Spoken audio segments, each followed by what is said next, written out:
Oke guys, jadi di video kali ini gua akan bikin konten yang sebenarnya ini adalah requestan banyak dari para penonton ST Media.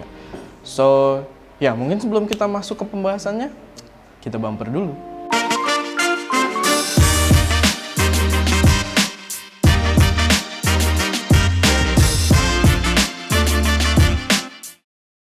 Lo suka nge-game? Lo juga suka dengerin lagu? Cobain deh ini. Wow. Kalian sama nasibnya kayak mereka berdua. Mending ikutin saran yang gue kasih ke mereka aja. Cobain produk barunya dari DBE. Game 500 buat gaming dan DJ 200 buat dengerin musik.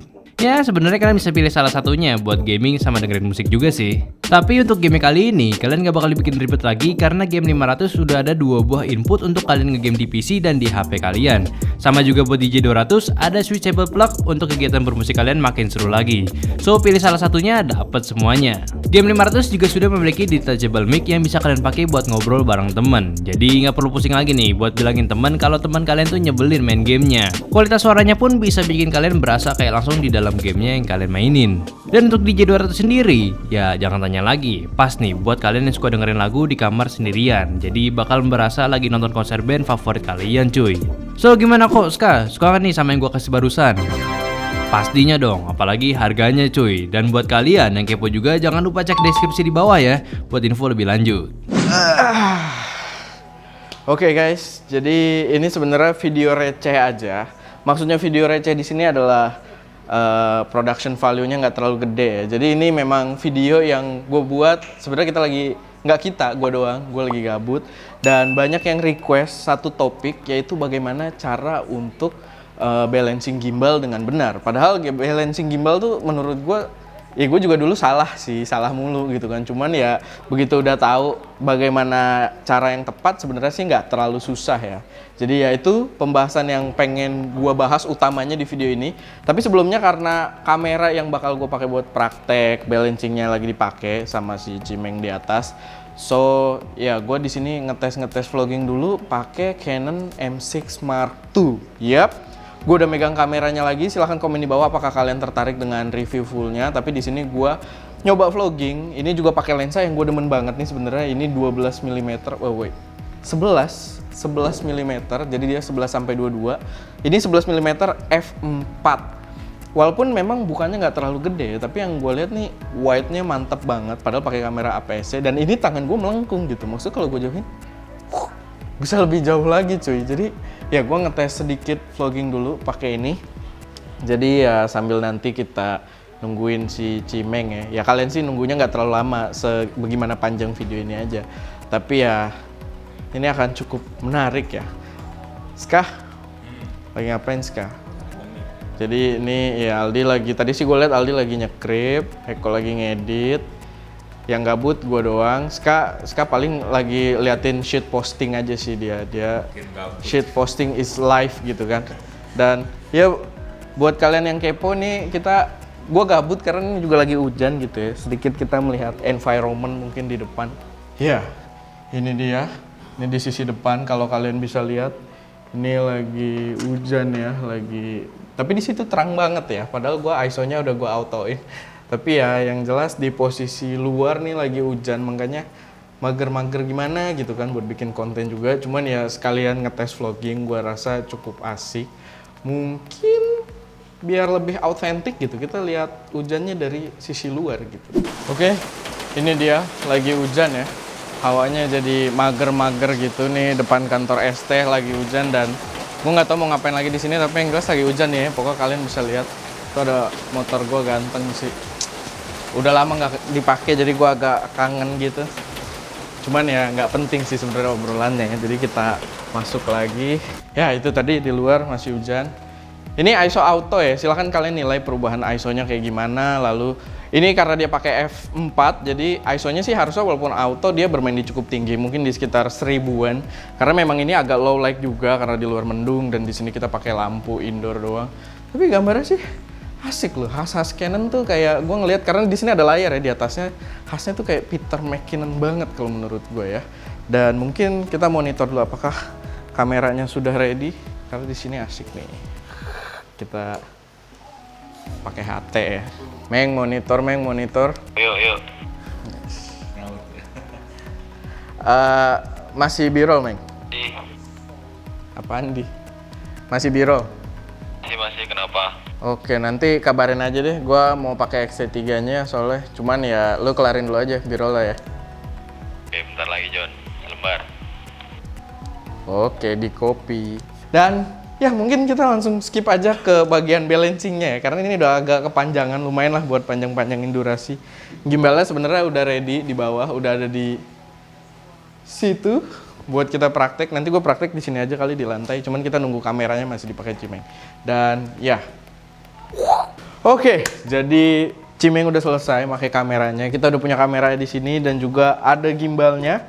Dan gue minta bantuin Ska buat megangin. Jadi kalau misalkan geter-geter gitu, silahkan kalian marahin dia aja. Ini juga nggak pakai gimbal ya, cuma karena lensanya wide, menurut gue harusnya lumayan bagus lah ya. Pertama, yang perlu kalian perhatikan adalah pemasangan plate ini. Jadi plate ini sih udah langsung dipasang, cuman kalian harus perhatikan, ini kan plate-nya juga lumayan panjang. Kalau misalkan kalian pakai kamera yang lensanya lumayan panjang, berarti kan weight distribution-nya lumayan jauh. Itu makin panjang lensanya, kameranya mountingnya agak ke belakangin. Jadi usahain dia tuh tengah gitu jadinya weight distribution-nya dengan si plate-nya ini.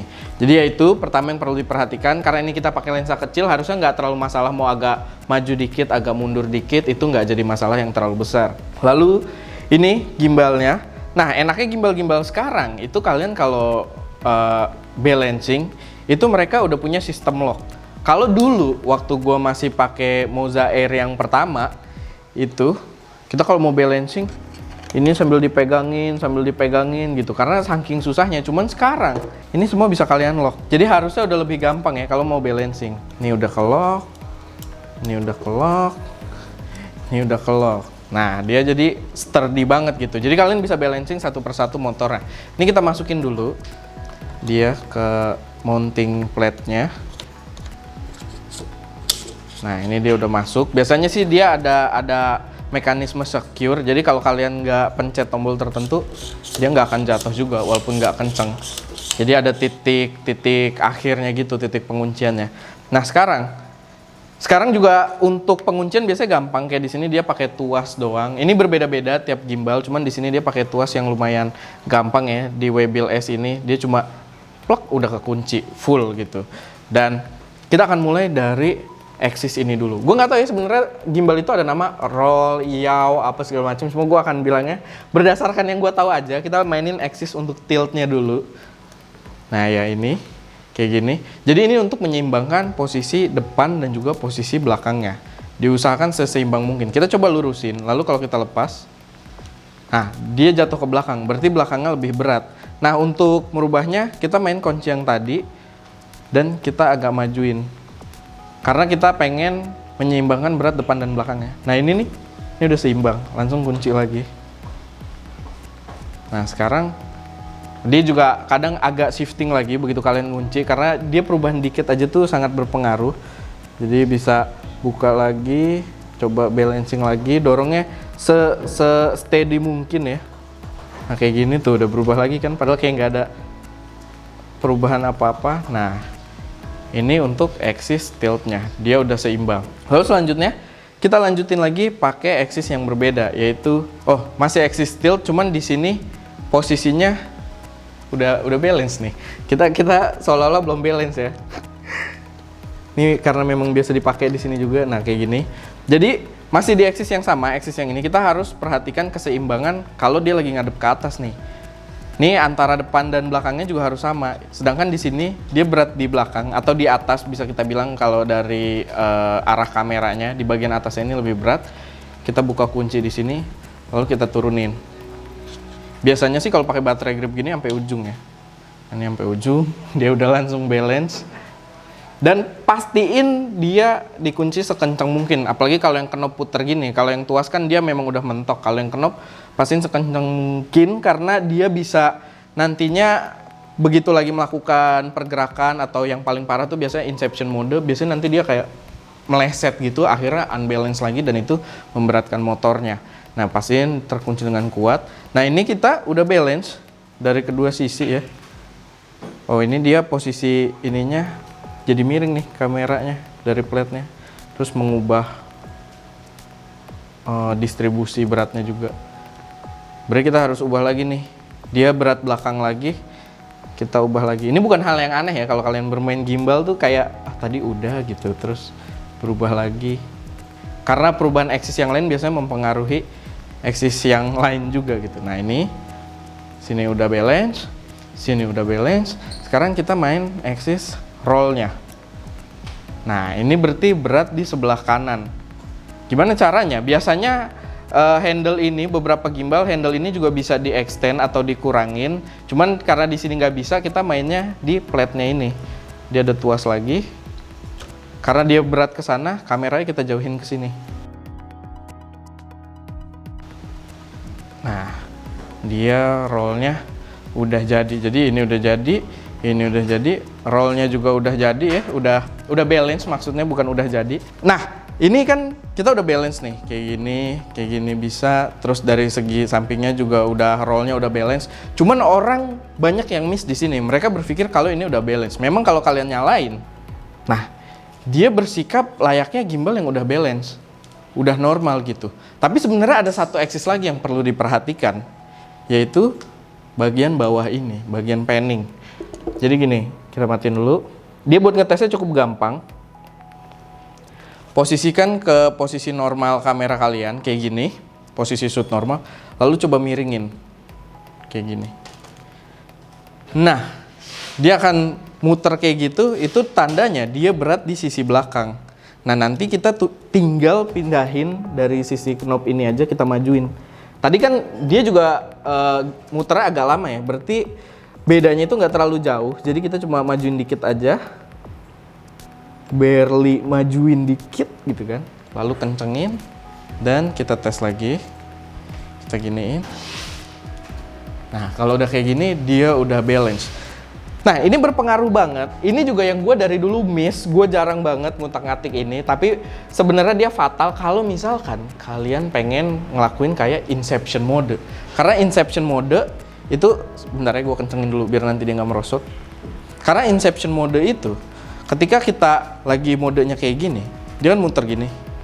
Semua beban itu ditanggung sama motor ini. Jadi kalau dia nggak sesuai, itu bakal jadi ini ya, bakal motor ininya tuh keberatan. Nah, kita akan coba ya untuk kestabilannya. Oke. Ini dia sudah menyala dan dia tadi sudah balance. Harusnya kalau misalkan udah balance, di semua posisi itu kalian nggak akan merasakan getaran-getaran. Jadi kalau belum balance tuh biasanya berasa misalkan kalian kayak gini.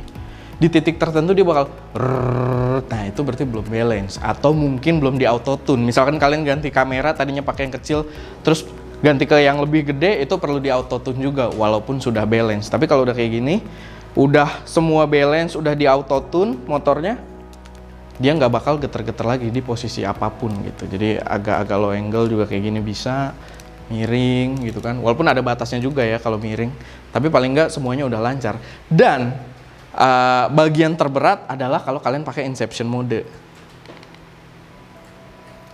Nah ini dia inception mode. Ini kan gede banget nih kameranya.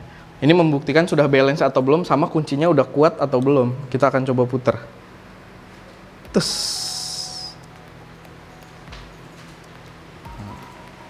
Ini dari dulu gue review gimbal yang dulu-dulu ya, yang udah agak lama, gue selalu nggak berhasil inception mode karena gue nggak memperhatikan soal balancing bagian ini.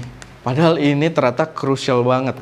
Ini kalau misalkan kalian nggak balance di situ, inception mode kayak gini nggak akan berhasil. Walaupun kalian pakai kamera kecil, ini kameranya gede apalagi gitu kan. Nah ini dengan dia udah balance, motornya pun dia bergerak nggak terlalu diberatkan ya, normal. Dan nggak ada geter-geter juga di motornya, udah enak banget. Dan ya, itu aja sedikit tutorial balancing. Gue nggak tahu videonya akan cukup panjang atau enggak, tapi gue harap cukup berguna buat kalian yang mungkin udah punya gimbal terus masih bingung gimana cara balancing, atau buat kalian yang pengen beli gimbal ke depannya jadi udah tahu bagaimana cara balancing yang benar. Jadi ya, kalaupun masih ada yang miss atau kurang, silahkan kalian taruh juga di kolom komentar, karena gue juga masih open. Gue yakin mungkin masih banyak kesalahan gitu kan. Jadi kalau misalkan ada penyampaian yang kurang tepat, silahkan dikoreksi aja di kolom komentar. Ada tamu, ngapain lu nengok Ska? Oke, jadi itu aja guys. Dan ya kayak biasa kalau misalkan ada koreksi, saran atau pertanyaan, silahkan taruh aja di kolom komentar. Dan kayak biasa juga, jangan lupa buat like video ini kalau kalian suka, share ke teman-teman kalian yang mungkin tertarik, dan pastinya subscribe ke ST Media untuk mensupport kami terus memberi konten yang lebih berkualitas dan bermanfaat di masa mendatang. Itu aja. Gua Erwin, di belakang kamera ada Ska. Di sini ada Eko, ada Aldi, ada Cimeng di belakang Ska ya. Dan jangan lupa untuk berkarya. Yang kemarin di atas. Kalau ini namanya art of balancing. Seni menyeimbangkan. Shit. Nah, kalau ini hanya bisa dilakukan oleh profesional yang udah bersertifikat ya. Jadi jangan ditiru di rumah. Jadi tripod tetap harus dibuka kayak gini dan taruh di bawah.